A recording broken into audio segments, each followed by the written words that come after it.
Hi friends, welcome to నేర్పర్ YouTube channel.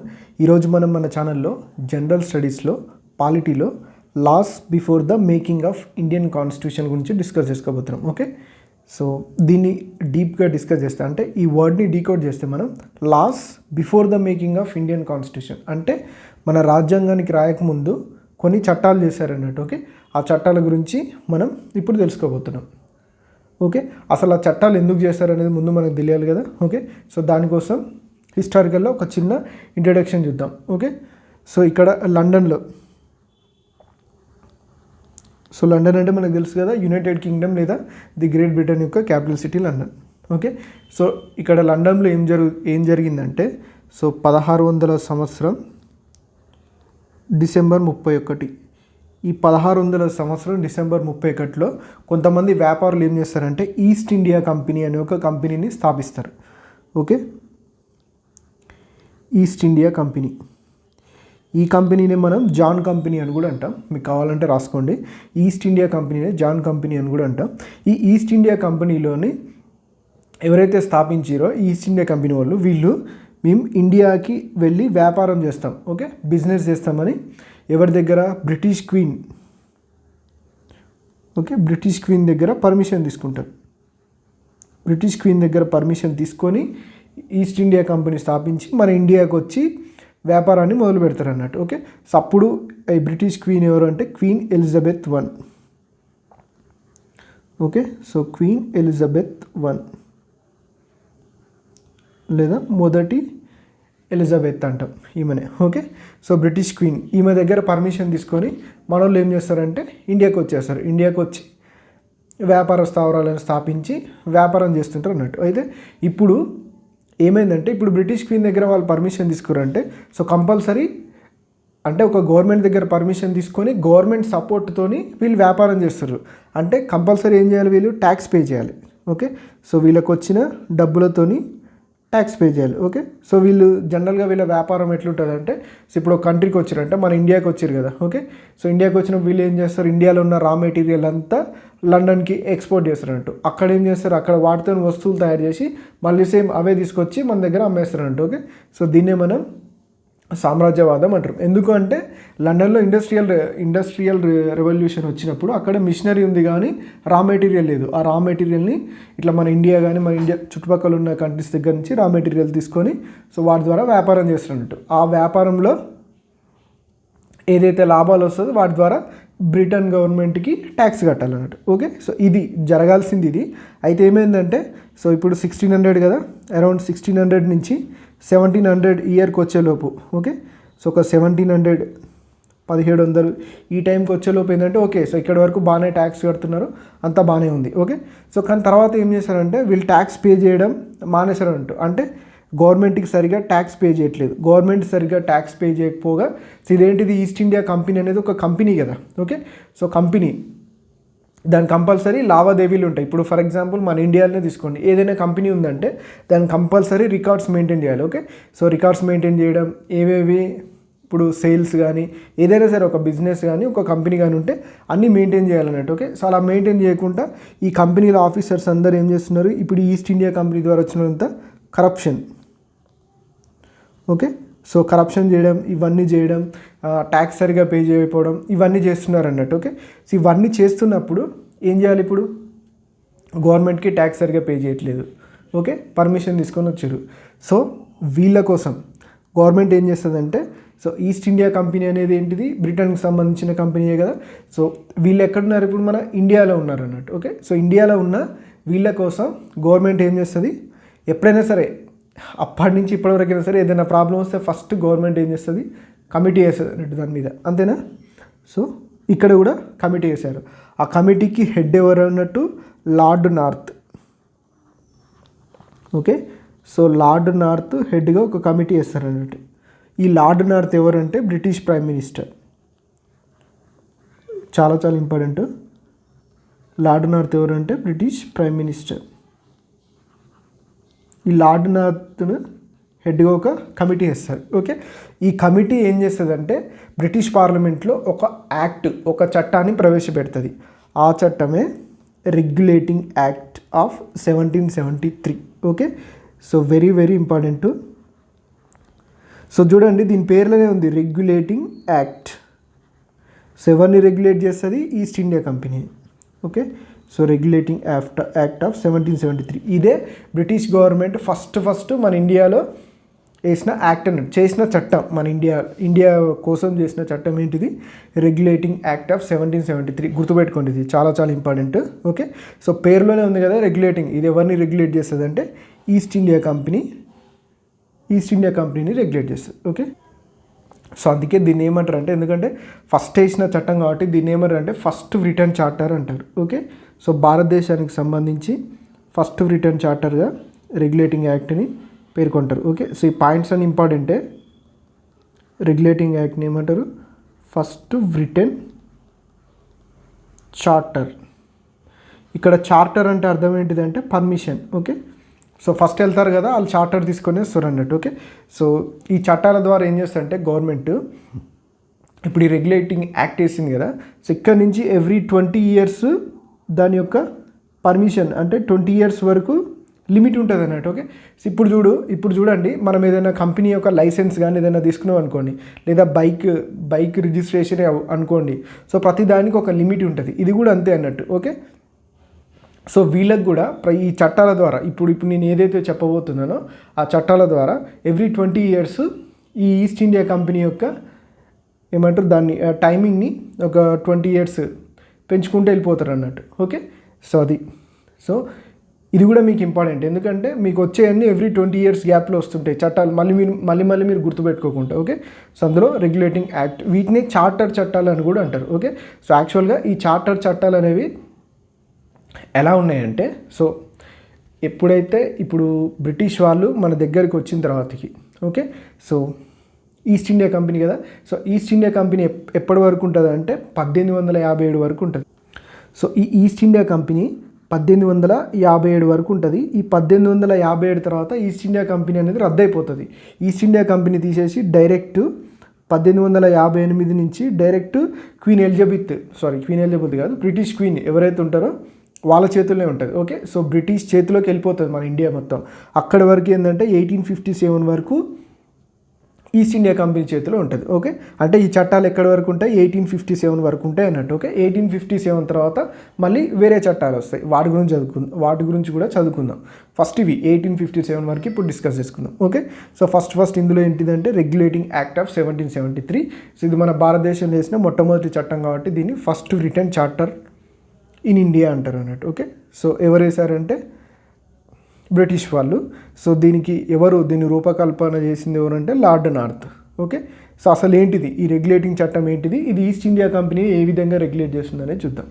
Okay, so ఇప్పుడు ఈ ఈస్ట్ ఇండియా కంపెనీ యొక్క గవర్నెన్స్ అంటే పరిపాలనని. Okay, so East India company యొక్క గవర్నెన్స్ని ఇప్పుడు ఈ గవర్నెన్స్ మొత్తం ఎవరి చేతిలో ఉంటుంది అన్నట్టు ఇప్పుడు బ్రిటిష్ పార్లమెంట్ చేతిలో ఉంటుంది. ఎందుకంటే బ్రిటిష్ పార్లమెంట్ ద్వారా చట్టాన్ని చేశారు కాబట్టి, సో ఇప్పుడు ఇది మొత్తం దేని చేతిలోకి వెళ్ళిపోతుంది? పార్లమెంట్ చేతిలోకి వెళ్ళిపోతుంది. ఓకే, సో గవర్నెన్స్ మొత్తం ఎవరి దగ్గర ఉంటుంది అంటే బ్రిటిష్ పార్లమెంట్. ఓకే, సో మీరు కూడా మీకు ఆల్రెడీ బుక్ సజెస్ట్ చేశాను కదా, లూసెంట్ బుక్, అందులో చూసుకోండి.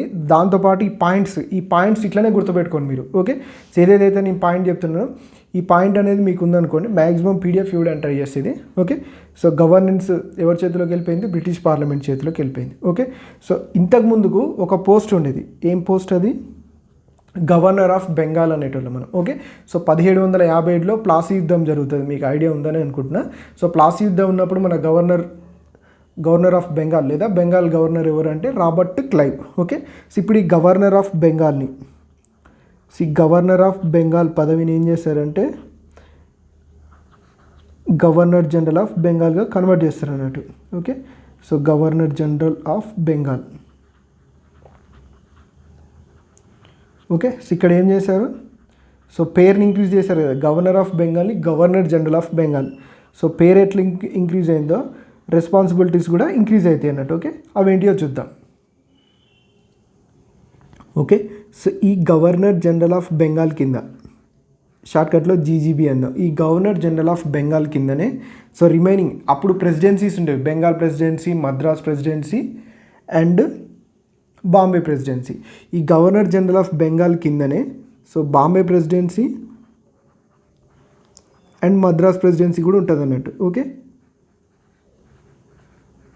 చెప్పాను కదా, ఇప్పుడు గవర్నర్ జనరల్ అంటే పెద్దగా చేశారు, పెద్దగా చేసినప్పుడు రెస్పాన్సిబిలిటీ కూడా ఎక్కువనే. ఎవరు అంటే ఇదే అన్నట్టు. బాంబే మద్రాస్ కింద కూడా, బాంబే మద్రాస్ కూడా ఈ గవర్నర్ జనరల్ ఆఫ్ బెంగాల్ కింద ఉంటుంది అన్నట్టు. ఓకే, సో ఇందులో first governor general of Bengal ఎవరు అని అడిగితే ఏం చెప్తారు? Warren Hastings. గుర్తుపెట్టుకోండి, ఇంపార్టెంట్ ఇది. First governor general of Bengal Warren Hastings. ఎట్లా గుర్తుపెట్టుకోవాలి సార్ అంటారు మీరు. Okay, so first governor of Bengal ఎవరు? Robert Clive. Next governor general of Bengal అయింది కదా, అది ఎప్పుడైంది? ఇది కూడా అడుగుతారు క్వశ్చన్. గవర్నర్ జనరల్ ఆఫ్ బెంగాల్గా ఎప్పుడు మార్చారంటే రెగ్యులేటింగ్ యాక్ట్ 1773 వచ్చినప్పుడు గవర్నర్ ఆఫ్ బెంగాల్ని గవర్నర్ జనరల్ ఆఫ్ బెంగాల్గా చేంజ్ చేశారు అన్నట్టు. Okay, so first governor general of Bengal ఎవరు అంటే వారెన్ హేస్టింగ్స్. ఎలా గుర్తుపెట్టుకోవాలంటే చూడండి, సో గవర్నర్ అనేది కామన్ కదా, సో గవర్నర్లు ఇప్పుడు కొత్తగా వచ్చి చేరింది ఏంటిది? General. Okay, so governor general of Bengal. G తర్వాత వచ్చేది ఏంటిది? జనరల్లో హెచ్ కదా, హెచ్ మీన్స్ హేస్టింగ్స్. ఇట్లా గుర్తుపెట్టుకోండి. ఓకే, జస్ట్ ఇది మెమరీ ట్రిక్ మాత్రమే గుర్తుపెట్టుకోవడానికి. Okay, so governor general of Bengal first governor general ఎవరు అంటే Hastings, Warren Hastings. Okay, so ఇది అన్నట్టు గుర్తుపెట్టుకోవడానికి ఇది ఒక బిట్టే మనకి. ఓకే, సో ఈ గవర్నర్ జనరల్ ఆఫ్ బెంగాల్ కిందనే బాంబే ప్రెసిడెన్సీ, మద్రాస్ ప్రెసిడెన్సీ. అంటే సింపుల్గా ఇది ఏమర్థమవుతుంది, ఇక్కడ మనకు ఒక గవర్నమెంట్ టైప్ స్ట్రక్చర్ ఫామ్ అయిందని అర్థమవుతుంది. ఇంతకుముందుకు లేదు మనకి. ఓకే, సో ఈ 1773 చట్టం ఎప్పుడైతే వేసారో మన ఇండియాలో ఒక చిన్న తరహా గవర్నమెంట్ అనేది ఫామ్ అయింది. ఓకే, సో అంటే ఇది దేనికి దారితీసిందంటే ఒక సెంట్రలైజ్డ్ గవర్నమెంట్.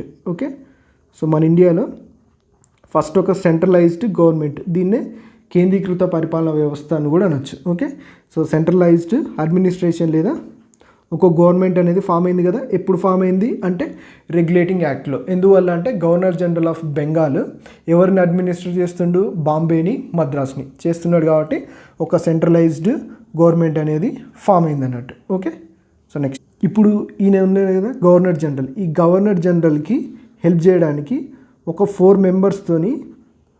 ఓకే, సో ఇప్పుడు వీళ్ళు ఎవరు? ఇప్పుడు ఎవరైతే పార్లమెంట్, బ్రిటిష్ పార్లమెంట్లో ఉంటారు కదా, సో వాళ్ళు ఏం చేస్తారంటే ఒక 4 మెంబర్స్ని కలిపి ఒక ఎగ్జిక్యూటివ్ కౌన్సిల్ని ఏర్పాటు చేస్తారంటే. ఎందుకోసం అంటే ఇప్పుడు బాధ్యతలు పెరిగినాయి కదా గవర్నర్ జనరల్ ఆఫ్ బెంగాల్కి. గవర్నర్ జనరల్ ఆఫ్ బెంగాల్కి బాధ్యతలు పెరిగినాయి కాబట్టి ఆయనకు హెల్ప్ చేయడానికి 4 మెంబర్స్తోని ఒక ఎగ్జిక్యూటివ్ కౌన్సిల్. ఓకే, ఒక ఎగ్జిక్యూటివ్ కౌన్సిల్ని ఏర్పాటు చేస్తారు అన్నట్టు. ఓకే, సో ఎగ్జిక్యూటివ్ అంటే దాని అర్థం ఏంటిది తెలుసా మీకు? ఎగ్జిక్యూటివ్. ఓకే, సో ఎవరైతే గవర్నమెంట్ చేసిన చట్టాలను ఎగ్జిక్యూట్ చేస్తారో వాళ్ళని ఎగ్జిక్యూటివ్ అంటారు. ఇప్పుడు బ్రిటిష్ పార్లమెంట్ చేసిన చట్టాలను, ఈ చట్టాలను ఎగ్జిక్యూట్ చేస్తారు కాబట్టి వీళ్ళని ఎగ్జిక్యూటివ్ మెంబర్స్ అంటారు. జనరల్గా చెప్పాలంటే ఐఏఎస్ ఆఫీసర్స్ వీళ్ళంతా అడ్మినిస్ట్రేషన్ ఉండే వాళ్ళంతా ఎగ్జిక్యూటివ్స్ అన్నట్టు. Okay, so executive council. ఇప్పుడు ఈ గవర్నర్ జనరల్ ఆఫ్ బెంగాల్కి ఈ 4 మెంబర్స్ ఎగ్జిక్యూటివ్ కౌన్సిల్ ఏం చేస్తారంటే హెల్ప్ చేస్తారు అన్నట్టు. ఓకే, సో హెల్ప్ చేయడానికి ఎగ్జిక్యూటివ్ కౌన్సిల్ అంటారు. ఇది కూడా ఇంపార్టెంటే. సో 4 మెంబర్స్ యొక్క ఎగ్జిక్యూటివ్ కౌన్సిల్ ఏ చట్టంలో ఏర్పాటు చేశారంటే రెగ్యులేటింగ్ యాక్ట్ 1773లో ఏర్పాటు చేశారు. ఓకే, సో ఇంకొక మెయిన్ ఇంపార్టెంట్ పాయింట్ ఏంటంటే, సో సేమ్ ఇదే ఇప్పుడు గవర్నర్ జనరల్ ఆఫ్ బెంగాల్ కదా, మెయిన్ ఇక్కడ బెంగాల్ అనేది మనకి చాలా చాలా ఇంపార్టెంట్. ఓకే, సో మనకు ప్లాసీ యుద్ధం జరిగినప్పుడైనా బెంగాల్ తరపునే జరుగుతుంది. నెక్స్ట్ ఫస్ట్ వచ్చిన రెగ్యులేటింగ్ యాక్ట్ కూడా. Okay, so Bengal and Calcutta ఈ బ్రిటిష్ టైంలో మోస్ట్ పవర్ఫుల్ అన్నట్టు. ఓకే, సో మ్యాక్సిమం ఏవి జరిగినా అక్కడే జరుగుతాయి అన్నట్టు. ఓకే, సో ఫస్ట్ మనకి సుప్రీంకోర్టు, ఇప్పుడు ఏదైతే మనం సుప్రీంకోర్టు చూస్తున్నామో అదే సుప్రీంకోర్టు. అందుకోసమే మనం దీని గురించి చదువుకోవాలన్నట్టు. 1773 యాక్ట్ వాళ్ళు వేసిన చట్టాలు మనం ఎందుకు చదువుకోవాలంటే వాళ్ళు వేసిన బేస్ ద్వారానే ఇప్పుడు మనకున్న గవర్నమెంట్ అనేది ఫామ్ అయింది అన్నట్టు. ఓకే, సేమ్ ఇట్లనే బ్రిటిష్ వాళ్ళు వచ్చినప్పుడు సేమ్ 1773 యాక్ట్ ద్వారా కలకత్తాలో సుప్రీంకోర్టుని స్థాపిస్తారన్నట్టు. Okay, so supreme court was established.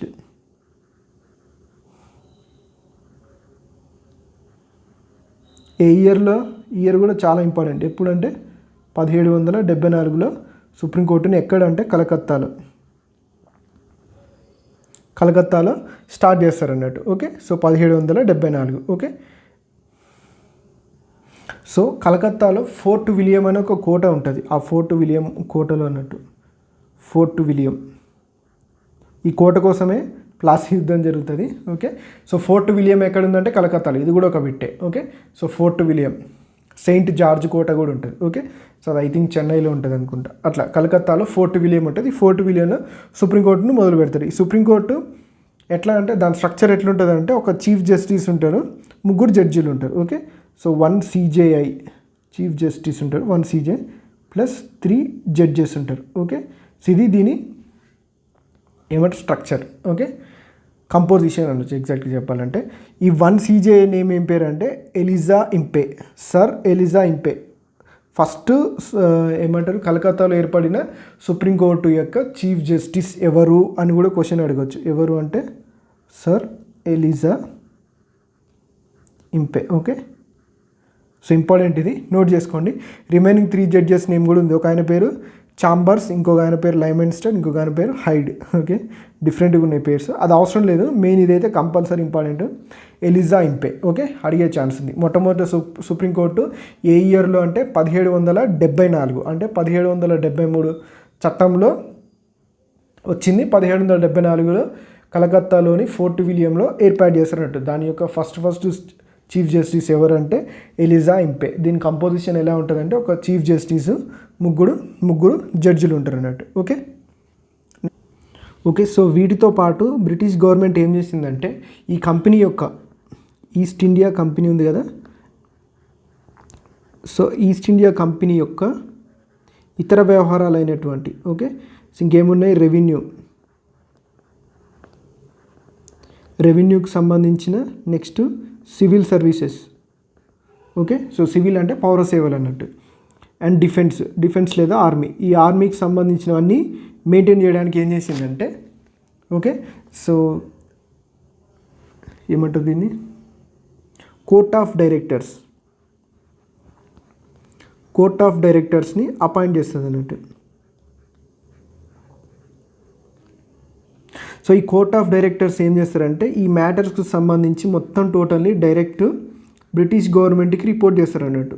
Okay, so ఇక్కడ ఏమైపోతుందంటే స్లోగా ఈస్ట్ ఇండియా కంపెనీ పవర్ అనేది తగ్గిపోతుంది అన్నట్టు. ఓకే, సో బ్రిటిష్ గవర్నమెంట్కి డైరెక్ట్ వీళ్ళు రెస్పాన్సిబుల్గా ఉంటారు అన్నట్టు. దీనికి సంబంధించిన రెవెన్యూకి సంబంధించిన కానీ, సివిల్కి సంబంధించిన కానీ, డిఫెన్స్కి సంబంధించిన కానీ ఇంకా డైరెక్ట్ ఈ కోర్ట్ ఆఫ్ డైరెక్టర్స్ అనే వాళ్ళని ఏర్పాటు చేశారు. ఈ court of directors direct British గవర్నమెంట్కి రెస్పాన్సిబుల్గా ఉంటారు అన్నట్టు. ఈ సంబంధించిన మ్యాటర్ ఏదైనా సరే, ఇప్పుడు ఈ బ్రిటిష్ గవర్నమెంట్ వీటికి సంబంధించిన మ్యాటర్ ఏదైనా సరే కంపెనీని అడగకుండా కోర్ట్ ఆఫ్ డైరెక్టర్స్ని అడుగుతారు అన్నట్టు, ఎందుకంటే వీళ్ళు మెయింటైన్ చేస్తారు కాబట్టి. ఓకే, సో ఇది చాలా ఇంపార్టెంట్. కోర్ట్ ఆఫ్ డైరెక్టర్స్ ఏ చట్టంలో వచ్చారు, రెగ్యులేటింగ్ యాక్ట్ 1773. ఓకే, సో వీళ్ళు ఏమేమి చేసేవారంటే రెవెన్యూకి, సివిల్ డిఫెన్స్ దేనికి సంబంధించిన ఈస్ట్ ఇండియా కంపెనీకి సంబంధించిన ఆ రెవెన్యూ మ్యాటర్స్ని, సివిల్ మ్యాటర్స్ని, డిఫెన్స్ మ్యాటర్స్ని వీళ్ళు డీల్ చేసి రెస్పాన్సిబిలిటీ తీసుకొని బ్రిటిష్ గవర్నమెంట్కి ఏమన్నా కోఆర్డినేట్ చేస్తున్నట్టు, సేమ్ మన గవర్నమెంట్ లాగానే. ఓకే, సో ఇట్లా నెక్స్ట్ ఓకే, సో ఈ చట్టంలో ఎవరు వచ్చారు, గవర్నర్ జనరల్ ఆఫ్ బెంగాల్ వచ్చింది కదా. సో ఈ గవర్నర్ జనరల్ ఆఫ్ బెంగాల్ ఏం చేస్తాడంటే సో కొన్ని రూల్స్ అండ్ రెగ్యులేషన్స్ ఫామ్ చేస్తాడు అన్నట్టు. ఓకే, సో దేనికోసం, కంపెనీ కోసం రూల్స్ అండ్ రెగ్యులేషన్స్ ఫామ్ చేస్తాడు. దేనికోసం అంటే కంపెనీ డెవలప్మెంట్ కోసం. ఆల్రెడీ వీళ్ళు కరెక్ట్గా ట్యాక్సెస్ ఇవన్నీ పే చేస్తలేరు కదా. ఓకే, రూల్స్ రెగ్యులేషన్స్ ఏమైనా చిన్న చట్టాలు ఉంటే చేస్తారు. ఈయనకి హెల్ప్ చేయడానికి ఎవరున్నారు ఇక్కడ, executive council, 4 members executive council ఉంది కదా. సో ఎగ్జిక్యూటివ్ కౌన్సిల్ హెల్ప్ తీసుకొని ఏం చేస్తాడు, గవర్నర్ జనరల్ ఆఫ్ బెంగాల్ చట్టాలు చేస్తుంటాడు. ఓకే, సో దేనికి లోబడి, సుప్రీంకోర్టు కూడా ఉంది ఇక్కడ మనకి. Okay, so consent of supreme court, consent అంటే అంగీకారం అన్నట్టు. సుప్రీంకోర్టు అంగీకారంతో ఏం చేస్తాడు, with the help of executive council చట్టాలను చేస్తాడు. దేనికోసం, ఈస్ట్ ఇండియా కంపెనీ కరెక్ట్గా గవర్నమెంట్ రూల్స్ అండ్ రెగ్యులేషన్స్ తగ్గట్టు నడుచుకోవడానికి చట్టాలు చేస్తారంట. ఎవరు, governor general of Bengal with the help of executive council and with the consent of supreme court. అయితే ఏమవుతుందంటే ఇక్కడ వచ్చే మెయిన్ ప్రాబ్లం ఏంటంటే ఎగ్జిక్యూటివ్ కౌన్సిల్లో ఎంతమంది అన్నాం మనం, 4 మెంబర్స్. ఓకే, సో ఈ ఎగ్జిక్యూటివ్ కౌన్సిల్లో 4 మెంబర్స్ ఉండడం వల్ల ఏమైపోతుందంటే వీళ్ళ డామినేషన్ ఎక్కువైంది అన్నట్టు. ఈ 4 మెంబర్స్ డామినేషన్ ఎక్కువయ్యి సో ఎవరైతే గవర్నర్ జనరల్ ఆఫ్ బెంగాల్ ఉన్నాడో ఆయన పవర్స్ అన్ని తగ్గిపోతాయి. ఓకే, సో ఇది ఒక డ్రాబ్యాక్ అన్నట్టు. అంటే ఇప్పుడు ఈ గవర్నర్ జనరల్ ఆఫ్ బెంగాల్ చేయాలనుకున్న రూల్స్ అండ్ రెగ్యులేషన్స్ని ఇంప్లిమెంట్ చేయగలుగుతాడో చేయలేడు. ఈ executive council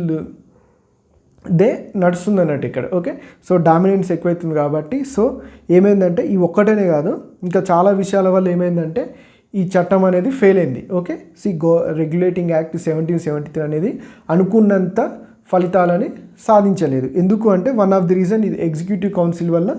okay, so court of director కూడా ఇన్ని మ్యాటర్స్ అనేవి మెయింటైన్ చేయలేకపోయింది. రెవెన్యూ, సివిల్, డిఫెన్స్ వీటన్నిటిని మేనేజ్ చేయలేకపోయింది. ఓకే, సో ఎందుకంటే అప్పటికి 1773 అంటే అప్పటికి మ్యాక్సిమం ఈస్ట్ ఇండియా కంపెనీ మొత్తం మన ఇండియా మొత్తం ఆక్యుపై చేసింది అన్నట్టు మ్యాక్సిమం. ఓకే, సో మ్యాక్సిమం పార్ట్స్లో కూడా ఈస్ట్ ఇండియా కంపెనీ ఉండడం వల్ల ఒక్క కోర్ట్ ఆఫ్ డైరెక్టర్స్ దీన్ని మేనేజ్ చేయలేకపోయారు. ఓకే, సో దీన్ని బేస్ అంటే దీనిలో ఉన్న లోపాలను సవరించడానికి ఇంకొక చట్టం వస్తుంది. యాక్చువల్గా మనం ఏం చెప్పుకున్నాం, ఈ చార్టర్ చట్టాల ద్వారా ఈస్ట్ ఇండియా కంపెనీ యొక్క పర్మిషన్ని ఎవ్రీ 20 ఇయర్స్కి ఎక్స్టెండ్ చేసుకుంటూ పోతారు. ఈ 1773లో వచ్చిన రెగ్యులేటింగ్ చట్టం ప్రకారం కూడా సో కంపెనీ ఎన్ని సంవత్సరాల అనుమతిని పొందుద్ది, 20 సంవత్సరాల అనుమతిని పొందుద్ది. ఓకే, ఈ 1773లో. కానీ వీళ్ళు చేసిన ఈ చట్టంలోని కొన్ని లోపాల వల్ల ఏమైందంటే వాళ్ళు అనుకున్న ఫలితాలను ఆశించలేకపోయారు. అప్పుడు ఏమవుతుందంటే ఇంకొక చట్టాన్ని తీసుకొస్తారు. ఆ చట్టం ఏంటంటే దీనిలో ఉన్న లోపాలను సవరించడానికి. ఆ చట్టమే Pitt's India act. Okay, so next మనం దీని గురించి తెలుసుకోబోతున్నాం. Pitt's India act 1784. సింపుల్గా గుర్తుపెట్టుకోవచ్చు చూడండి. అదేమో 1773 7 ఒకటి ఇంక్రీజ్ చేస్తే ఎంత 8, 3 ఒకటి ఇంక్రీజ్ చేస్తే ఎంత 4, ఇదెంత 1784. లెక్క ప్రకారం అయితే మనకి ఇంకొక చట్టం ఎప్పుడు రావాలి, 1793లో రావాలి. ఎందుకంటే 20 ఇయర్స్లో అయిపోతుంది కదా.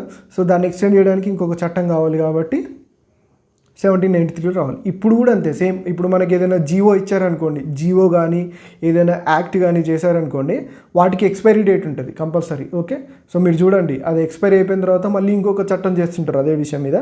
సో ప్రతి చట్టానికి ఒక ఎక్స్పైరీ డేట్ ఉంటుంది. ఇప్పుడు మన సెంట్రల్ గవర్నమెంట్ కానీ స్టేట్ గవర్నమెంట్ కానీ చేసే చట్టాలకి సేమ్ ఇట్లనే వీళ్ళు కూడా పెట్టుకుంటారు. అది కూడా మేబీ ఇక్కడి నుంచే రావచ్చు. Okay, so pits India act 1784 same ఇది కూడా అంతే. సో ఈ రెగ్యులేటింగ్ చట్టాల్లో వచ్చిన లోపాలను సవరించడానికి అప్పుడు యొక్క బ్రిటిష్ ప్రధానమంత్రి, ఈయన కూడా ప్రధానమంత్రి, ఎవరు అంటే విలియం పిట్. ఈయన పేరు తెలుగులో రాస్తున్నా, William Pitt. So William Pitt ఈయన చేస్తున్నట్టు సేమ్ ఈయన పార్లమెంట్లో ప్రవేశపెట్టి ఈ పిట్స్ ఇండియా యాక్ట్ని తీసుకొస్తాడు. ఓకే, సో ఇప్పుడు మీకు రెగ్యులేటింగ్ యాక్ట్ అర్థమైతేనే దాంట్లో ఉన్న లోపాలతోనే మనం పిట్స్ ఇండియా యాక్ట్ని సరి చేస్తాం కాబట్టి సో అది అర్థమైతేనే ఇది అర్థమవుతుంది. కాబట్టి మీకు అర్థం కాకపోతే మళ్ళీ వినండి ఒకసారి. ఓకే, సో మెయిన్ ఏంటంటే మీరు ఈ క్లాస్ అయిపోయే లోపు నేను ఏదైతే చెప్పానో అది మీరు నేర్చుకోవాలి. అదే నా మెయిన్ కాన్సెప్ట్. ఓకే, సో ఇప్పుడు మనం పిట్స్ ఇండియా యాక్ట్లోకి వెళ్ళిపోదాం. ఓకే, సో దీన్ని ఎవరు ప్రవేశపెట్టారంటే అప్పటి బ్రిటిష్ ప్రైమ్ మినిస్టర్ అయినటువంటి విలియం పిట్. ఏ ఇయర్లో అంటే 1784. ఓకే, సో ఇప్పుడు పిట్స్ ఇండియా యాక్ట్ రాగానే ఫస్ట్ ఏం చేస్తారంటే సో ఇప్పుడు ఈస్ట్ ఇండియా కంపెనీ ఉంది కదా. సో ఆల్రెడీ మనం ఇంతకుముందు చెప్పుకున్నాం ఇది ఏమైంది, కోర్ట్ ఆఫ్ డైరెక్టర్స్ మీద ఎక్కువ బర్డెన్ అవ్వడం వల్ల సో వాళ్ళు ఏదైతే ప్లాన్ చేస్తారో అది ఫెయిల్ అయింది అంటాం కదా. సో ఇప్పుడు ఏం చేస్తారంటే ఈస్ట్ ఇండియా కంపెనీని దీని యొక్క ఏమంటారు ఇది ఏదైతే చేస్తారో ఆ కార్యక్రమాలని రెండుగా యాక్టివిటీస్ని రెండుగా డివైడ్ చేస్తారు. అవేంటి అంటే ఒకటి కమర్షియల్ యాక్టివిటీస్, నెక్స్ట్ ఇంకోటి ఏంటిదంటే పొలిటికల్. ఓకే, సో పొలిటికల్ యాక్టివిటీస్ని కమర్షియల్ యాక్టివిటీస్ని రెండు డివైడ్ చేస్తారంటే ఇప్పుడు చూడండి సింపుల్గా ఈజీగా ఉంటుంది. సో మనకు కూడా అంతే, ఏదైనా వర్క్ మీద బర్డెన్, ఇప్పుడు మన పనిచేసే ఆఫీస్లో ఏదైనా వర్క్ మీద బర్డెన్ పడ్డది అనుకోండి, ఏం చేస్తారు వాటిని డివైడ్ చేసి సో ఒకటొకరికి ఇచ్చినాం అనుకోండి ఈజీగా అయిపోతుంది అన్నట్టు. ఓకే, సో వీళ్ళు కూడా ఏం చేస్తారంటే సింపుల్గా డివైడ్ చేసుకున్నాడు. ఒకటి కమర్షియల్గా ఒక వింగ్, 2 వింగ్స్ అనుకోండి, ఈస్ట్ ఇండియా కంపెనీ ఒకటి కమర్షియల్ వింగ్, ఒకటి పొలిటికల్ వింగ్. ఓకే, సో ఇప్పుడు దీన్ని దేనికి అప్పగిస్తారో చూద్దాం. ఓకే, సో ఇప్పుడు ఏం చేశారంటే ఒక బోర్డ్ ఆఫ్ కంట్రోల్, ఓకే ఒక 6 మెంబర్స్ ఉన్నటువంటి బోర్డ్ ఆఫ్ కంట్రోల్ని ఏర్పాటు చేసి పొలిటికల్ రెస్పాన్సిబిలిటీస్ మొత్తం బోర్డ్ ఆఫ్ కంట్రోల్కి అప్పచెప్తారు అన్నట్టు. ఓకే, సో ఈ పొలిటికల్ రెస్పాన్సిబిలిటీస్ ఎవరికి వచ్చేస్తాయి ఇప్పుడు? Board of control. Okay, so ఇందులో ఎంతమంది ఉంటారంటే 6 మెంబర్స్ ఉంటారు. ఓకే, సో గుర్తుపెట్టుకోండి, 6 మెంబర్స్ ఉన్నటువంటి ఒక బోర్డ్ ఆఫ్ కంట్రోల్ని ఏర్పాటు చేసి ఎక్కడ? పిట్స్ ఇండియా యాక్ట్ 1784లో ఏం చేస్తారు? ఈ కంపెనీ యొక్క పొలిటికల్ బాధ్యతలన్నీ బోర్డ్ ఆఫ్ కంట్రోల్కి అప్పచెప్తారు అన్నట్టు. ఈ బోర్డ్ ఆఫ్ కంట్రోల్లో ఎంతమంది ఉంటారు? 6 మెంబర్స్ ఉంటారు. ఓకే, సో ఇంకా కమర్షియల్ యాక్టివిటీస్ ఉన్నాయి కదా. సో ఈ కమర్షియల్ యాక్టివిటీస్ మొత్తం ఆల్రెడీ ఇప్పుడు ఒకటి ఉంది కదా, సో కోర్ట్ ఆఫ్ డైరెక్టర్స్ అంటారు దీన్ని. ఓకే, సో కమర్షియల్ యాక్టివిటీస్ ఎవరికి ఇచ్చేస్తారంటే కోర్ట్ ఆఫ్ డైరెక్టర్స్కి ఇచ్చేస్తారు. ఒక్కటి గుర్తుపెట్టుకోండి, ఇప్పుడు మనం చదివేది ఏదైనా కంపెనీ గురించి కాబట్టి ఇప్పుడు సింగరేణి అనేది ఒక కంపెనీ. సో కంపెనీకి ఎవరు ఉంటారు? అదేంటిది? ఒక కమర్షియల్ కంపెనీ. ఈ కమర్షియల్ కంపెనీకి ఎవరు ఉంటారు? డైరెక్టర్ లేదా సిఎండి అంటే chief managing director. Okay, so వీళ్ళని ఏమంటామంటే మనం కమర్షియల్ యాక్టివిటీస్ని చూసే వాళ్ళందరినీ డైరెక్టర్స్ అంటాం మనం. ఓకే, సో కన్ఫ్యూజ్ కాకండి. ఈస్ట్ ఇండియా కంపెనీ యొక్క కమర్షియల్ యాక్టివిటీస్ చూసేది ఎవరు అంటే court of directors. Okay, political ఎవరు? Board of control. Okay, so ఒక స్టేట్ యొక్క కంట్రోల్ మొత్తం ఎవరి దగ్గర ఉంటుంది? పొలిటికల్ వాళ్ళ దగ్గర. అట్లనే గుర్తుపెట్టుకోండి. సో బోర్డ్ ఆఫ్ కంట్రోల్ ఏం చూస్తుంది? Political activities. East India company యొక్క పొలిటికల్ యాక్టివిటీస్ ఏం చూస్తుంది? Board of control. Commercial activities ఏం చూస్తుంది అంటే court of directors. Okay, so ఈ పాయింట్ మీకు అర్థమైందని అనుకుంటున్నా. సో ఇలా డివైడ్ చేస్తుంది ఫస్ట్ ఈజీగా ఉండడానికి. ఓకే, సో నెక్స్ట్ ఇంకేం చేస్తుందో చూద్దాం. సో ఇది అయిపోయిందిగా. ఇందులోనే మనం ఇంతకుముందుకు ఎగ్జిక్యూటివ్ కౌన్సిల్లో ఒక చిన్న లోపం చెప్పుకున్నాం. ఓకే, సో ఇంతకుముందుకు ఏమైంది? ఎప్పుడు రెగ్యులేటింగ్ యాక్ట్లో ఉన్నటువంటి ఎగ్జిక్యూటివ్ కౌన్సిల్ మెంబర్స్ ఉన్నాయి కదా, సో 4 ఉండడం వల్ల ఏమైపోయింది? వాళ్ళ డామినేషన్ అయిందని చెప్పిన కదా. సో ఇప్పుడు ఏం చేస్తారంటే ఎగ్జిక్యూటివ్ కౌన్సిల్ మెంబర్స్ని 4 నుంచి 3కి తగ్గిస్తారంట. ఓకే, సో 3కి తగ్గించడం, లేదా ఎగ్జిక్యూటివ్ కౌన్సిల్లో ఇప్పుడు 3 మెంబర్స్ చేస్తారు అన్నట్టు. ఎప్పుడు? పిట్స్ ఇండియా యాక్ట్ వచ్చినప్పుడు. ఎందుకోసం చేశారు? రెగ్యులేటింగ్ యాక్ట్లో 4 మెంబర్స్ పెట్టడం వల్ల గవర్నర్ జనరల్ ఆఫ్ బెంగాల్ యొక్క పవర్ తగ్గిపోయింది. సో పవర్ తగ్గిపోయింది కాబట్టి ఇప్పుడు ఏం చేశారు? సో ఇప్పుడు 3 మెంబర్స్ని పెట్టారు అన్నట్టు. ఓకే, సో 3 మెంబర్స్ పెట్టారు కాబట్టి ఇప్పుడు ఏమైంది? ఆ ప్రాబ్లం అనేది తగ్గిపోయింది అన్నట్టు. ఓకే, సో ఇప్పుడు ఏమైంది? ఓకే, సో ఇప్పుడు గవర్నర్ జనరల్ ఆఫ్ బెంగాల్ ఉన్నాడు కదా, ఇప్పుడు ఏమైపోయినాయి? ఇప్పుడు ఈయన పవర్స్ పెరిగిపోయినాయి కదా. So governor general of Bengal A presidencies కానీ ప్రావిన్సీస్ ఉన్నాయి కదా మనకి ఇక్కడ. ఏం ప్రావిన్సీస్? మద్రాస్ ప్రావిన్సీస్ అండ్ బాంబే ప్రావిన్సీస్. ఓకే, ఈ 2 ప్రావిన్సీస్ ఉన్నాయి కదా. సో ఇప్పుడు ఏం చేయాలంటే గవర్నర్ జనరల్ ఆఫ్ బెంగాల్ చెప్పిన మాటల్ని ఖచ్చితంగా వీళ్ళు వినాలన్నట్టు. ఓకే, సో ఒకవేళ ఫెయిల్ అయితే ఈ గవర్నర్ జనరల్ ఆఫ్ బెంగాల్కి డిస్మిసల్ రైట్స్ అన్నట్టు. ఓకే, సో డిస్మిస్ చేసే రైట్ కూడా ఉంది. ఈ ప్రావిన్షియల్ గవర్నమెంట్ని డిస్మిస్ చేసే రైట్ కూడా ఎవరికి ఉందంటే గవర్నర్ జనరల్ ఆఫ్ బెంగాల్కి ఉందన్నట్టు. ఓకే, సో ఇప్పుడు గవర్నర్ జనరల్ ఆఫ్ బెంగాల్ ఏమైపోయాడు? పవర్ఫుల్ అయిపోయింది. ఓకే, ఇంత ముందుకు అంత పవర్ ఉందంటే లేదు. రెగ్యులేటింగ్ చట్టంలో గవర్నర్ జనరల్ ఆఫ్ బెంగాల్కి పవర్ లేదు. ఓకే, సో అది తగ్గిపోవడానికి రీజన్ ఏంటిది? ఎగ్జిక్యూటివ్ కౌన్సిల్ ఒకటి, ఇంకొన్ని తక్కువ పవర్స్ ఇచ్చారు. ఉన్నాయి కానీ కొంచెం తక్కువ, అంటే సుప్రీంకోర్టుతోని నెక్స్ట్ ఎగ్జిక్యూటివ్ కౌన్సిల్తోని కోఆర్డినేట్ చేసుకొని చేయాలి. ఇప్పుడు ఏమైపోయిందంటే ఒక మెంబర్ ఎగ్జిక్యూటివ్ కౌన్సిల్ని తగ్గించారు, నెక్స్ట్ పవర్స్ పెంచారు. ఓకే, సో ఒక్కొక్క పవర్ ఇంక్రీజ్ చేసుకుంటూ వెళ్ళిపోయారు. ఇప్పుడు గవర్నర్ జనరల్ ఆఫ్ బెంగాల్కి కొంచెం పవర్ వచ్చేసింది. ఓకే, సో ఇప్పుడు ఈ పిట్స్ ఇండియా యాక్ట్ 1784లో మనం ఇందాక చదువుకున్నాం కదా, ఏమేమి ఉన్నాయి ఇప్పుడు? Board of control. So board of control, ఇంకొకటి ఏంటిది? Court of directors. Okay, so ఇట్లా 2 విభాగాలు ఏర్పాటు చేయడం అనేది, సో ఫస్ట్ మన ఇండియాలో డ్యూయల్ గవర్నమెంట్కి ఇదొక స్టార్టింగ్ పాయింట్ అని చెప్పొచ్చు. ఓకే, సో డ్యూయల్ గవర్నమెంట్కి ఇదొక బేస్ పాయింట్ లేదా స్టార్టింగ్ పాయింట్ అని కూడా చెప్తారన్నట్టు. ఓకే, సో ఇందువల్ల board of control, court of డైరెక్టర్స్గా పరిపాలనని రెండుగా చేశారు కదా. సో ఫస్ట్ ఒక డ్యూయల్ గవర్నమెంట్ ఫామ్ అవ్వడానికి ఇది ఒక బేస్ లాగా చెప్తారన్నట్టు. ఓకే, సో ఇప్పుడు మనకి ఏమైపోయింది? Regulating act 1773. ఓకే, సో యాక్చువల్గా 20 years పర్మిషన్ ఇచ్చారు. ఇప్పుడు 20 years తర్వాత అంటే యాక్చువల్గా 1793లో రావాలి. కానీ ఆ 1773లో ఉన్న లోపాలను సవరించడానికి William Pitt prime minister of the British ఏం చేశాడంటే పిట్స్ ఇండియా యాక్ట్ 1784లో తీసుకొచ్చాడు అన్నట్టు. ఓకే, సో దాంట్లో ఏమైతే లోపాలు ఉన్నాయో 1773లో లోపాలని 1784లో సరి చేశారు. ఇంతే ఇవి రెండు. ఓకే, సో మనం అనుకున్న ప్రకారం ఎప్పుడు రావాలి ఇంకొక చట్టం 1793లో రావాలి. ఓకే, సో దీన్ని చార్టర్ యాక్ట్ 1793. యాక్చువల్గా మిగతా వాటిని కూడా చార్టర్ యాక్ట్ అనొచ్చు, కానీ వాటికి ఒక ప్రాముఖ్యత ఉన్నది కాబట్టి ఆ పేర్లు పెట్టారు అన్నట్టు. ఓకే, సో చార్టర్ అంటే ఏం లేదు, పర్మిషన్. ఇప్పుడు వచ్చే యాక్ట్ ఏంటిది, చార్టర్ యాక్ట్ 1793. ఓకే, సో 1793 ఆ 20 సంవత్సరాలు వ్యాలిడిటీ అయిపోయింది కదా. సో మళ్ళీ 1793 వచ్చింది, మళ్ళీ ఇంకొక 20 సంవత్సరాలు పొడిగిస్తారు అన్నట్టు. ఓకే, సో మోనోపోలీ అంటే గుత్తాధిపత్యం. సో ఇప్పుడు British government only east India కంపెనీకి మాత్రమే మోనోపోలీ ఇచ్చింది అన్నట్టు. ఓకే, సో అది కూడా one of the reason. So వాళ్ళు కంపల్సరీ ట్యాక్స్ పే చేయాల్సిందే, ఇంకా వేరే ఎవరిని పంపించలేదు. ఈస్ట్ ఇండియా కంపెనీ మాత్రమే హోల్ అండ్ సోల్గా ఇండియాలో బిజినెస్ చేసే రైట్స్ ఉంటాయి అన్నట్టు. ఓకే, సో మోనోపోలీని ఇంకొక 20 ఇయర్స్ని ఎక్స్టెండ్ చేసింది. ఓకే, సో ప్రతి చార్టర్ చట్టంలో ఇట్లనే ఉంటుంది అన్నట్టు. ఓకే, ఓకే, సో నెక్స్ట్ ఏంటిదంటే కోర్టుకి రూల్స్ అండ్ రెగ్యులేషన్స్ని ఇంటర్ప్రిట్ చేసే పవర్ ఇచ్చారు అన్నట్టు. ఓకే, సో కోర్టుకి rules and regulations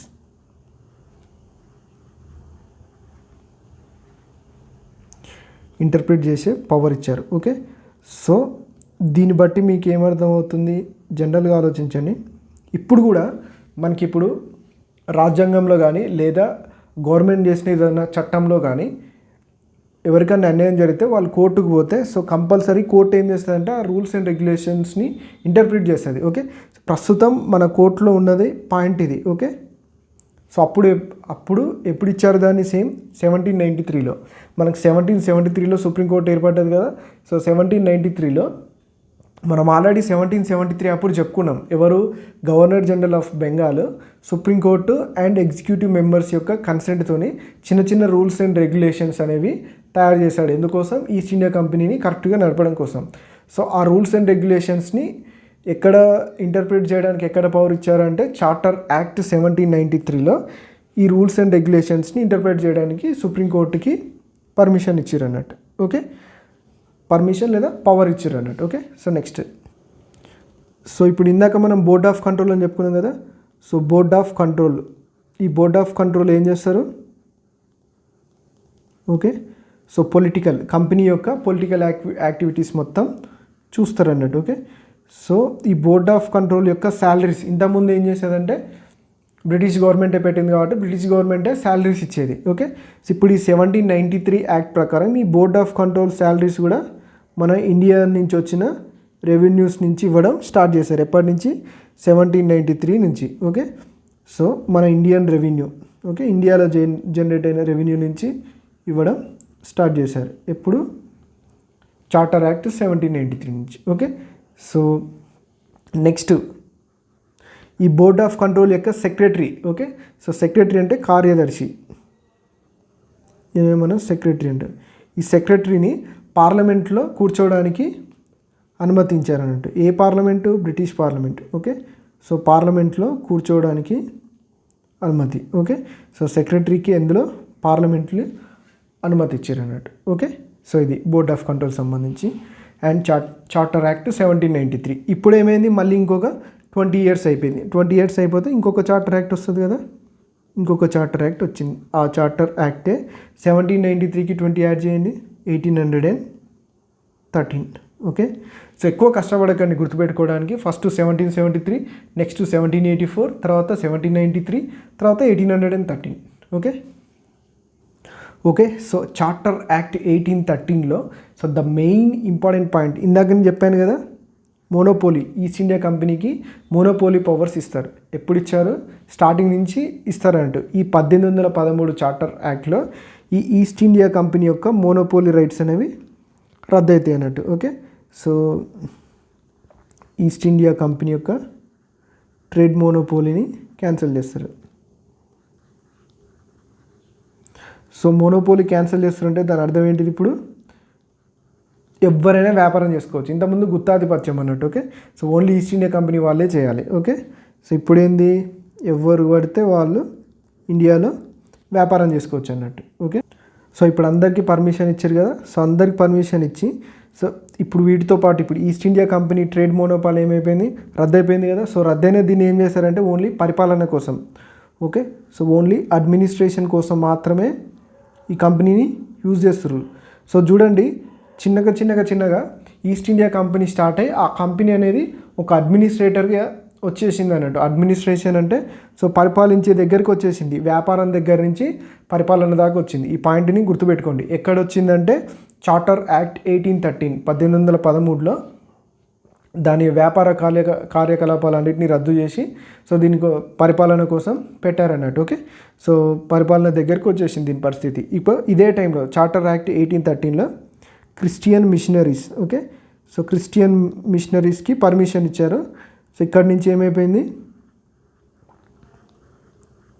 1813లో Christian machineries, so ఇక్కడ నుంచి మత ప్రచారం స్టార్ట్ అవుతుంది అన్నట్టు. ఓకే, సో ఈ క్రిస్టియన్ మిషనరీస్ వచ్చినాయి అంటే సో మత ప్రచారం ఎలా వచ్చిందో సేమ్ ఎడ్యుకేషన్ కూడా అలానే వచ్చింది అన్నట్టు. ఓకే, సో ఎడ్యుకేషన్ ఇంప్లిమెంటేషన్ కూడా ఇక్కడ నుంచి ఎడ్యుకేషన్కి సంబంధించిన ఏం చేస్తారంటే సివిల్ సర్వెంట్లకి ట్రైనింగ్ ఇవ్వడం.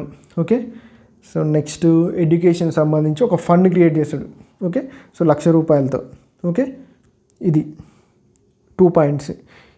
ఇంకొక పాయింట్ ఏంటిదంటే లోకల్ బాడీస్. నెక్స్ట్ పాయింట్ ఏంటిది, లోకల్ బాడీస్కి ఏమి ఇస్తారంటే ట్యాక్స్ వేసే రైట్ ఇస్తారు అన్నట్టు. Okay, levy the taxes. Okay, so ఇప్పుడు చూడండి, ఇప్పుడు మనకి లోకల్ బాడీస్ ట్యాక్సెస్ వేస్తున్నాయి అంటే వేస్తున్నాయి. ఇప్పుడు మున్సిపాలిటీ ఉంది, మున్సిపాలిటీ లోకల్ బాడీనే కదా, గ్రామ పంచాయతీ లోకల్ బాడీనే కదా. సో మున్సిపాలిటీ ఏమేస్తుంది, హౌస్ ట్యాక్స్, వాటర్ ట్యాక్స్, ఇవన్నీ ట్యాక్సెస్ వేస్తుంది. సేమ్ గ్రామ పంచాయతీ కూడా అంతే. అంటే ఈ లోకల్ బాడీస్కి ట్యాక్స్ వేసే పవర్స్ని ఎక్కడ ఇచ్చాము మనం, చార్టర్ యాక్ట్ 1813 1813 చార్టర్ యాక్ట్లోనే ఇచ్చామన్నట్టు. Okay, so the main point ఏంటిదంటే ఈస్ట్ ఇండియా కంపెనీ యొక్క మోనోపోలీ రద్దై అడ్మినిస్ట్రేషన్ వైపు వెళ్ళిపోద్ది అన్నట్టు. ఇదే టైంలో క్రిస్టియన్ మిషనరీస్ వచ్చి ఎడ్యుకేషన్ మీద ఎక్కువ ఫోకస్ చేస్తాయి. నెక్స్ట్ లోకల్ బాడీస్కి ట్యాక్స్ వేసే పవర్స్ ఇస్తారన్నట్టు. ఓకే, సో మెయిన్ పాయింట్స్ ఇది. Okay, charter act 1813. Okay, same ఇక్కడ కూడా 20 years ఇంక్రీజ్ చేస్తారు, అది చెప్పాల్సిన అవసరం లేదు. ప్రతిసారి 20 years ఇంక్రీజ్ చేసుకుంటూ వెళ్ళిపోతారు అన్నట్టు. ఓకే, సో 20 years ఇంక్రీజ్ చేస్తారు. మళ్ళీ ఇంకొక 20 years తర్వాత ఇంకో చట్టం రావాలి కదా, అదే charter act 1833. Charter act 1833. Okay, so 1833 charter చట్టం. చూద్దాం ఇందులో ఏమి ఇంపార్టెంట్ పాయింట్స్ ఉన్నాయో. సేమ్ ప్రతిసారి 20 years పెంచుతారని చెప్పిన కదా, సో ఇందులో కూడా సో కంపెనీ యొక్క బిజినెస్ రైట్స్ని ఇంకొక 20 years ఇంక్రీజ్ చేస్తారు. ఇందులో the main and the best ఏంటిదంటే వెరీ ఇంపార్టెంట్ ఏంటంటే, సో ఇందాక ఏం చేశారు, రెగ్యులేటింగ్ యాక్ట్లో ఏం చేశారు, గవర్నర్ ఆఫ్ బెంగాల్ని గవర్నర్ జనరల్ ఆఫ్ బెంగాల్ చేశారు కదా. సో ఈ చార్టర్ యాక్ట్ 1833లో ఏం చేశారంటే గవర్నర్ జనరల్ ఆఫ్ బెంగాల్ హోదాని చూడండి, దీన్ని ఏం చేస్తారంటే గవర్నర్ జనరల్ ఆఫ్ ఇండియా లేదా ఇండియన్ గవర్నర్ జనరల్గా చేస్తారు. సో మనం గమనిస్తే స్లోగా ఎట్లా ఇంక్రీజ్ అయిపోయిందో చూడండి. ఫస్ట్ బెంగాల్ అన్నాం, గవర్నర్ ఆఫ్ బెంగాల్, తర్వాత గవర్నర్ జనరల్ ఆఫ్ బెంగాల్. అంటే గవర్నర్ ఆఫ్ బెంగాల్ అన్నప్పుడు ఓన్లీ బెంగాల్ వరకే పవర్స్ ఉన్నాయి. గవర్నర్ జనరల్ ఆఫ్ బెంగాల్ అన్నప్పుడు బెంగాల్, మద్రాస్ అండ్ బాంబే ప్రావిన్స్కి పవర్స్ ఉన్నాయి. ఇప్పుడు governor general of India. Okay, so slowly వీళ్ళ పవర్ ఇంక్రీజ్ అవుతూ పోతుంది అన్నట్టు. ఓకే, సో దీన్ని బట్టి మనం ఎగ్జామ్లో ఏంటంటే టైంని మనం అసెస్ చేయొచ్చు. ఓకే, సో ఒకవేళ కింద ఆప్షన్స్లో 1773 అది ఉంటే ఎలిమినేట్ చేయొచ్చు, మనకి అర్థమైపోతుంది. ఓకే, సో ఎక్కడికి 1833 వచ్చినప్పుడు మాత్రమే గవర్నర్ జనరల్ ఆఫ్ బెంగాల్ని గవర్నర్ జనరల్ ఆఫ్ ఇండియాగా కన్వర్ట్ చేస్తారు అన్నట్టు. ఓకే, సో హోదాని చేంజ్ చేస్తారు. ఈ హోదాలో మొట్టమొదటి గవర్నర్ జనరల్ ఎవరంటే విలియం బెంటింగ్. ఇందాక చెప్పుకున్నట్లే same first governor general of India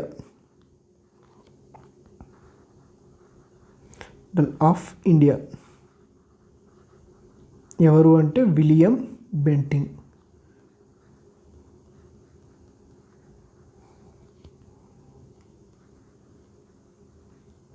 okay, William Bentinck governor general of India ఎవరు, బెంటింగ్ గుర్తుపెట్టుకొని. ఓకే, సో ఇందులో ఈ చార్టర్ యాక్ట్ 1833లో సో ఫస్ట్ ఇంపార్టెంట్ పాయింట్ చూసినాం ఏంటిదంటే గవర్నర్ జనరల్ ఆఫ్ బెంగాల్ని గవర్నర్ జనరల్ ఆఫ్ ఇండియాగా విలియం బెంటిక్ వచ్చేస్తాడు. సో సెకండ్ ఇంపార్టెంట్ పాయింట్ ఏంటంటే ఇక్కడనే ఏం చేస్తారంటే మనకు ఒక లా కమిషన్ అనేది ఏర్పాటు చేస్తారు అన్నట్టు. ఓకే ఓకే సో దేనికోసం అంటే ఇండియాలో ఇవి చట్టాలు రూపొందించడానికి, అంటే ఇప్పుడు మనకి ఇండియన్ పీనల్ కోడ్ అంటాం, ఓకే, ఐపీసీ, ఓకే, సో అట్లా క్రిమినల్ ప్రొసీజర్ కోడ్, సిపిసి, ఇట్లా ఒక లా చట్టాలని క్రోడీకరించడానికి, ఓకే, సో చట్టాలను చేయడానికి లా కమిషన్ ఏర్పాటు చేసిన ఇప్పుడు చార్టర్ యాక్ట్ 1833 అప్పుడే. ఓకే, సో లా కమిషన్ ఎప్పుడు ఏర్పాటు అవుతుంది అంటే 1835. ఓకే, 1835లో లా కమిషన్ని ఏర్పాటు చేస్తారన్నట్టు. ఓకే, ఈ లా కమిషన్ యొక్క మొట్టమొదటి అధ్యక్షుడు, ఓకే, సో ఫస్ట్ ప్రెసిడెంట్ ఎవరంటే దీనికి లేదా చైర్మన్, ఓకే, లా కమిషన్ యొక్క ఫస్ట్ చైర్మన్ ఎవరంటే లార్డ్ మెకాలే. గుర్తుపెట్టుకోండి, ఇది చాలా చాలా ఇంపార్టెంట్. ఎప్పుడు ఏర్పడుతుంది? చార్టర్ యాక్ట్ 1833 అప్పుడు. 1835లో లార్డ్ మెకాలే. సో మనం అబ్జర్వ్ చేస్తే ఒక్కొక్క చట్టం వచ్చినప్పుడు ఇప్పుడు మనం ఏదైతే ఫాలో అవుతున్నామో మన ఇండియాలో అవన్నీ ఒక్కొక్కటి ఫామ్ అవుతూ వచ్చినాయి. ఓకే, సో ఫస్ట్ సుప్రీంకోర్టు అన్నారు, తర్వాత బోర్డ్ ఆఫ్ కంట్రోల్ అన్నారు, తర్వాత అది అన్నారు, కోర్ట్ ఆఫ్ డైరెక్టర్స్ అన్నారు. ఇలా ఒక్కొక్కటి ఇంక్రీజ్ చేసుకుంటూ వెళ్ళిపోతున్నారు. స్లోగా ఈస్ట్ ఇండియా కంపెనీ అనేది ఎలాగ మారిపోయింది? ఒక వ్యాపారం కోసం వచ్చింది, ఒక అడ్మినిస్ట్రేషన్ పరిపాలనకు కన్వర్ట్ అయిపోయింది. ఓకే, సో వాళ్ళు మన దగ్గర వ్యాపారం చేసుకోవడానికి వచ్చి మనల్ని పరిపాలించే దగ్గరికి వెళ్ళారన్నట్టు. ఓకే, సో అందులోనే ఆ పరిపాలనలోనే భాగంగా బ్రిటిష్ గవర్నమెంట్లు ఏవేవైతే ఉన్నాయో అవన్నీ మన దగ్గర ఇంప్లిమెంట్ చేస్తూ వచ్చారు. అవే ఇప్పుడు మన దగ్గర ఏవైతే ఇప్పుడు మనం ప్రజెంట్ యూజ్ చేస్తున్నామో వాటికి ఒక బేస్ ఆధారంలాగా మారిపోయినాయి అన్నట్టు. ఓకే, సో లా కమిషన్ 1835లో వచ్చింది. దానికి ఫస్ట్ చైర్మన్ ఎవరంటే lord Macaulay. Okay, so 20 years అని చెప్పినాం కదా. సో ఇది అయిపోయింది, 1833 కంప్లీట్ అయిపోయిన తర్వాతకి 20 years అయిపోయిన తర్వాతకి మళ్ళీ చార్టర్ యాక్ట్ 1853 వస్తుంది 1833 తర్వాత. Okay, so charter act 1853. Okay, so 1853 charter చట్టం. ఓకే, సో చార్టర్ చట్టాల్లో ఇదే లాస్ట్ చట్టం అన్నట్టు. ఓకే, దీని తర్వాత ఏమైంది అంటే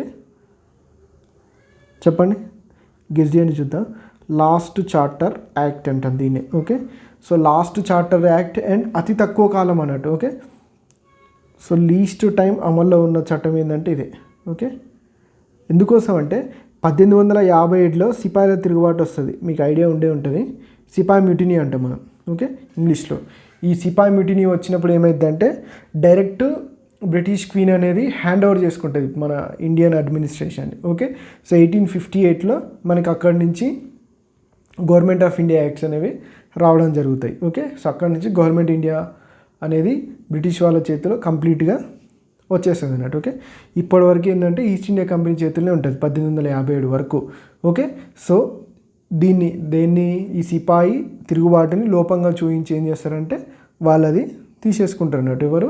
British queen direct British parliament and British government చేతిలోకి వెళ్ళిపోతుంది. ఓకే, సో అందుకోసమే ఈ 1853 అనేది తక్కువ సమయం అమల్లో ఉన్నది అండ్ ఇదే లాస్ట్ చార్టర్ యాక్ట్ అయిపోద్ది. అంటే దీని తర్వాత ఈస్ట్ ఇండియా కంపెనీ అంతమైపోద్ది, ఇంకా ఉండదు అన్నట్టు. ఓకే, సో ఇక్కడ ఏం చేస్తారంటే governor general. Okay, so governor general of India అన్నాం కదా మనం.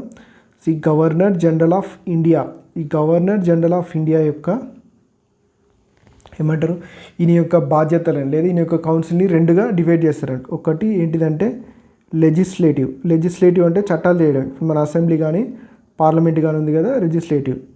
నెక్స్ట్ ఏంటిదంటే ఎగ్జిక్యూటివ్. ఇట్లా 2 partsగా డివైడ్ చేస్తారు. Okay, so legislative and executive. ఇప్పుడు కూడా మనకి సేమ్ ఇవే ఉంటాయి అన్నట్టు, లెజిస్లేటివ్, ఎగ్జిక్యూటివ్ అండ్ జ్యుడిషియరీ 3 ఉంటాయి మనకి ఇప్పుడు. ఓకే, సో గవర్నమెంట్ అని చెప్పగానే మనం ఏం చెప్తాం? లెజిస్లేటివ్, ఎగ్జిక్యూటివ్, జ్యుడిషియరీ ప్రజెంట్ మన ఇండియాలో. ఓకే, సో లెజిస్లేటివ్ అంటే ఏంటంటే చట్టాలు చేసేది, ఎగ్జిక్యూటివ్ అంటే చట్టాలని ఇంప్లిమెంట్ చేసేది, జ్యుడిషియరీ ఏం చేస్తుంది అంటే ఆ చట్టాలని ఇంటర్ప్రిట్ చేస్తుంది. అంటే ఇప్పుడు మనం ఎగ్జిక్యూట్ చేసిన దాంట్లో ఏదైనా లోపాలు ఉంటే అది కోర్ట్ అనేది సవరిస్తుంది అన్నట్టు. ఓకే, సో లేదా అది కరెక్ట్గా ఇంటర్ప్రిట్ అవుతుందో లేదో చూస్తుంది అన్నట్టు. ఎగ్జాక్ట్గా చెప్పాలంటే కోర్ట్ అనేది లెజిస్లేటివ్ చేసిన చట్టం అనేది మన రాజ్యాంగానికి లోబడి ఉందా, నెక్స్ట్ అది సొసైటీలో కరెక్ట్గా ఇంప్లిమెంట్ అవుతుందా లేదా అనేది చూస్తుంది అన్నట్టు. ఏంటిది? జ్యుడిషియరీ. ఓకే, ఇంకా జ్యుడిషియరీ రాలేదు. ఇప్పుడే మనకి ఇండియన్ పీనల్ కోర్టు ఉంది, సుప్రీంకోర్టు వచ్చింది, ఇంకా లా కమిషన్ ఏర్పాటు చేశారు కదా 1835లో. ఓకే, సో అది ఇంకా ప్రిపేర్ చేస్తుంది అన్నట్టు, దీని తర్వాత వస్తుంది అన్నట్టు. ఓకే, సో స్లోగా ఫామ్ అవుతుంది చూడండి. గవర్నర్ జనరల్ ఆఫ్ ఇండియాని ఈయన కౌన్సిల్ని లెజిస్లేటివ్ అండ్ ఎగ్జిక్యూటివ్గా డివైడ్ చేశారు. ఈ లెజిస్లేటివ్ ఏం చేస్తుంది? ఇంకా చట్టాలు చేస్తుంది అన్నట్టు. ఓకే, సో ఇది లా మేకింగ్ బాడీ అయిపోతుంది, ఇది లా ఎగ్జిక్యూటివ్ బాడీ అయిపోతుంది. ఓకే, సో సేమ్ ఇప్పుడు ఈ లెజిస్లేటివ్ అనేది సేమ్ ఇప్పుడు బ్రిటన్లో పార్లమెంట్ ఏదైతే విధులు నిర్వహిస్తుందో అది ఇండియాలో నిర్వహిస్తుంది కాబట్టి ఇప్పుడు దీన్ని మినీ పార్లమెంట్ అనేది అన్నట్టు. ఓకే, సో ఈ మినీ పార్లమెంట్, ఈ లెజిస్లేటివ్, ఈ గవర్నర్ జనరల్ ఆఫ్ ఇండియా ఎప్పుడు వచ్చింది? చార్టర్ యాక్ట్ 1853లో వచ్చిన దీన్ని మినీ పార్లమెంట్ అనేటోళ్ళు అన్నట్టు. ఓకే, సో దీన్ని ఎందుకు అంటే సేమ్ ఇప్పుడు మన పార్లమెంట్లో ఏవేవైతే ఉన్నాయో అవి ఉన్నాయి కాబట్టి దీన్ని ఒక చిన్నపాటి మినీ పార్లమెంట్ అని అంటారు. ఓకే, ఇప్పుడు ఏం చేసిరంటే సేమ్ ఇప్పుడు ఎగ్జిక్యూటివ్ వచ్చింది కదా, సో ఎగ్జిక్యూటివ్ అంటే ఎవరో కాదు, ఓకే, మినిస్టర్స్ ప్లస్ కరెక్ట్గా చెప్పాలంటే government officers. Okay, so government officers is nothing but ఈ ఎగ్జిక్యూటివ్ ఎక్కడి నుంచి స్టార్ట్ అవుతుంది అంటే మనకు తెలిసినంత వరకు అయితే ఐఏఎస్. ఓకే, సో ఇప్పుడు మినిస్టర్స్ ఉంటారు, మినిస్టర్ దగ్గర ప్రిన్సిపల్ సెక్రటరీస్ ఉంటారు. సో మినిస్టర్ ఎగ్జిక్యూటివ్ బాధ్యతలు ఎవరికి అప్పచెప్తారంటే ప్రిన్సిపల్ సెక్రటరీ, అక్కడి నుంచి డిస్ట్రిక్ట్ కలెక్టర్స్, అక్కడి నుంచి ఎంప్లాయీస్. ఓకే, సో వీళ్ళందరూ కలిసి ఏదైతే లెజిస్లేటివ్ జరిగిందో దాన్ని ఎగ్జిక్యూట్ చేస్తారు అన్నట్టు. ఓకే, సో ఇప్పుడు వచ్చింది కదా ఎగ్జిక్యూటివ్ మెంబర్స్ కావాలి కదా, సో వీళ్ళ కోసం ఏంటంటే ఓపెన్ మెరిట్ విధానం ద్వారా ఎగ్జామ్స్ పెట్టడం అనేది స్టార్ట్ చేశారు. ఒక్కటికొకటి ఇంటర్లింక్ ఉంటుంది చూడండి, కనెక్ట్ చేసుకోండి. ఓకే, సో వీళ్ళని ఏం చేశారు? ఓపెన్ మెరిట్ సిస్టమ్ ద్వారా ఏమంటారు ఈ సివిల్ సర్వెంట్లని తీసుకోవడం స్టార్ట్ చేశారు. దీనికోసం ఏం చేస్తారంటే లార్డ్ మెకాలే ఒక కమిటీని వేస్తారంటే ఎలా తీసుకోవాలి ఈ ప్రాసెస్ కోసం మొత్తం. ఓకే, సో లార్డ్ మెకాలే కమిటీని వేస్తారు. ఈయన ఎవరు? ఇంతకుముందు మనకి మొట్టమొదటి లా కమిషన్కి చైర్మన్, 1835లో ఏర్పడినటువంటి లా కమిషన్ యొక్క మొట్టమొదటి చైర్మన్ ఎవరు? Lord Macaulay. ఈయననే ఓపెన్ మెరిట్ విధానం ద్వారా ఈ ఎగ్జిక్యూటివ్లో సర్వెంట్లని లేదా ఏమంటారు సివిల్ సర్వీస్ నియామకాల కోసం ఎలా చేయాలనే దానికి లార్డ్ మెకాలే కమిటీని వేస్తారన్నట్టు. ఓకే, సో ఇప్పుడు ఏమైంది? ఇందాక మనం 1835లో లా కమిషన్ వేసినాం. ఓకే, సో 1835లో లా కమిషన్ వేసినాం. ఎవరి అధ్యక్షన? లార్డ్ మెకాలే అధ్యక్షతన. సో ఈ లా కమిషన్ సిఫార్సుల ద్వారా ఏమైంది? ఇక్కడ మనకి సివిల్ ప్రొసీజర్ కోడ్. సో ఇవి మనకి చాలా ఇంపార్టెంట్, ఇప్పుడు మనం యూజ్ చేస్తున్నాం కూడా ఇవి. Civil procedure code. Okay, so next ఏంటిది? Indian penal code. Civil procedure code, Indian penal code. Next వచ్చేది ఏంటిది? Criminal procedure code.